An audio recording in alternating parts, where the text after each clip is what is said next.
So this is the last problem which comes under exchange ratio. So let's look at the problem. East Company Limited is studying the possible acquisition of Faust Company. So East is acquiring Faust. By the way of merger, the following data is available.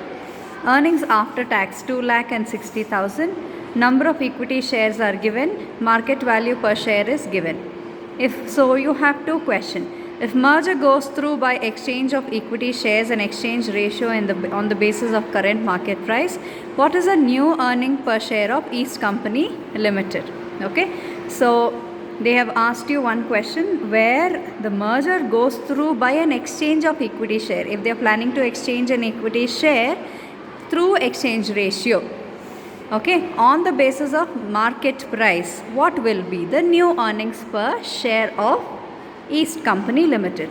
Now, Faust Company wants to be sure that the earnings available to shareholders will not be diminishing by merger, which means all that they want is they are making sure that the share value is not diminishing. Okay, so if it is diminishing, they are not okay for it. If it is not diminishing, they are fine with it. So what should be the exchange ratio in that case? Okay, so this is question number 6.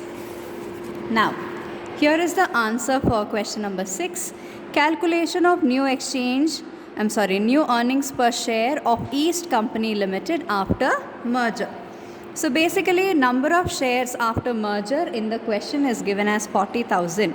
Plus, they are planning to merge with Faust Company. East is planning to merge with Faust. So therefore, Faust Company's shares will be 10,000 into 12 by 15. What is 12? Market value per share of Faust by market value of share of East. Okay. So 40,000 plus, if you calculate, you get 8,000, 48,000. This is that's number of shares after merger. Now, find out total earnings after merger. 2 lakh is given in the question, 60 lakh is given in the question, 2,60,000.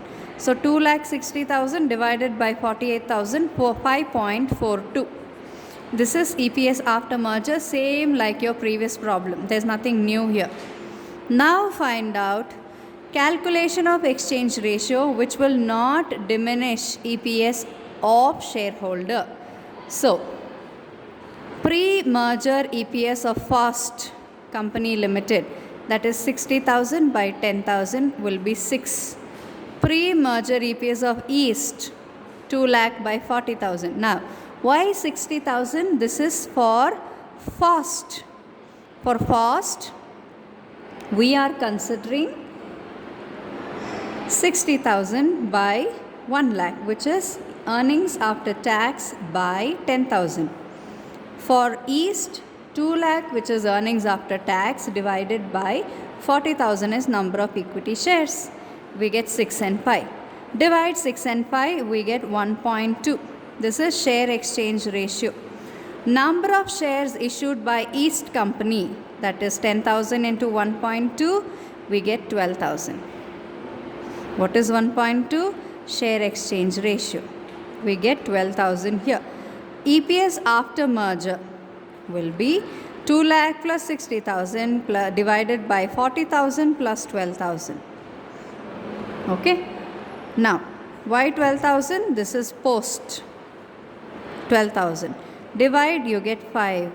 So 12,000 into 5 is 60,000. Total earnings available for Faust Company